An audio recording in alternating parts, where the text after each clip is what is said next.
In this presentation, we'll take a look at the process for making a backup within the accounting software. Let's engage with Sage 50 Cloud Accounting.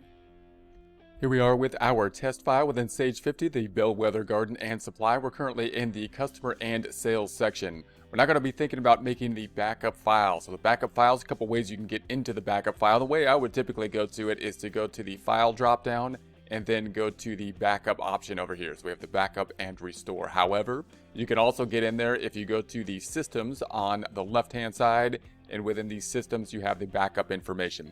Now note, when we're thinking about the backing up of the system, we're making basically a hard copy backup. So you want to think about where you're going to put that hard copy backup. Yeah, typically the general practice is that you don't want the hard copy backup on the same kind of drive that your system is on, because if there was a crash on the computer or something like that, then you would lose the data and you would lose the backup file, and that would not be good. So one thing you can do is you can put it on an external drive. That might be something that you can have. However, if you put it on an external drive and you have that external drive in the same location as the computer and there's a fire or something, then you can lose both those drives. So then you might want to think about, you put it on an external drive and maybe take some of the external drives, out of the office from time to time or something like that. Could be a system that you can set up, or of course you could use the cloud backup drives and back them up on the cloud. So it's just some general practice of it.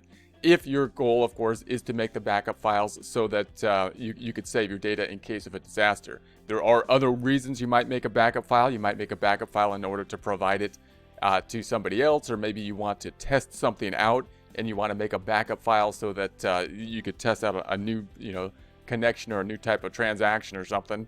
And then if there's a problem, you can restore that information, or make basically a test, a test situation that you can work with as well. So there are a lot of other reasons you might want to make a backup file as well. So the ability in order to make a backup file is great, and it's something that you don't have in some other cloud-based accounting. Like a QuickBooks desktop, you can make a backup file, and you can have multiple companies, and you can do a lot of testing stuff, which is nice. QuickBooks Online, not so easy to make a backup file, and so it's not easy. You won't probably lose your data with that, because the QuickBooks Online servers are pretty good at that. However, if you wanted to test something out, or if you wanted the backup file for some other type of reason other than just to make sure that your data is not lost, then those things are more difficult to do in some of the other kind of online type packages. So here we go with the backup. Let's go to the file drop down. We're going to go down to the backup. So we're going to go to the backup, and then we could have us remind me. You might want to say, remind me when I have not backed up for 7 days, please, because I feel like I should do so after that time. Include company name in the backup file. I'm going to do so. Include attachments to the backup. I'm going to keep the defaults as they are here. Then you have the option to back up here or backup online. I'm going to back up here. That's going to take us to a backup to our desktop. Then we need to find the location where we want to be putting this backup. I'm going to be putting it into this folder, the Sage 50 Cloud without the L docs file. So I'm going to be putting it here. Notice the file type is going to be a Sage 50 backup. That's a PTB file. So we're going to go ahead and save that. And then here it is on the desktop. So I pulled it over on the desktop so you can see it. So the supply backup file, again, you can see that it's a PTB type of file. So note that when you have the backup file, this isn't something that you could just kind of like double click on and it'll be opening up the software as you might with like a Word document or something like that.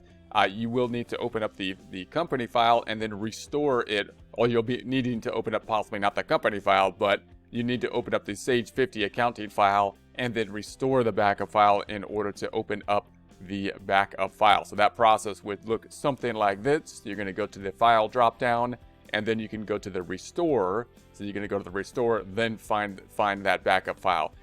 And also just note that when you're thinking about the types of file within a Sage 50 type of software, similar to a QuickBooks desktop type of software, it's a little bit different than something like a Microsoft Word or Excel. If you go to Microsoft Word or Excel, you'll typically go to the actual file, double click on it and open the file, that file then opening up the program and then the file within it. Most of the time when you're talking about a database program such as like a Sage 50 program, you're going to be opening up the actual software first, and then going back and opening up that file, opening up the company file. And also note that then we have two kind of sets of file this with regards to a database program, in part because of just the sheer size of the database program. One is going to be the actual file that we'll open up and be using. It will, of course, be a large file. And then you have the backup files. The backup files are compressed data. so that they're going to be easier to store, but in order to use them, we'll have to go through the restoration process. So we'd have to restore those files in order to use those files. So just, you want to keep this a little bit separate from the Word and Excel, the way you think about it, most likely. Most people think about opening up Word and Excel by just opening up a file.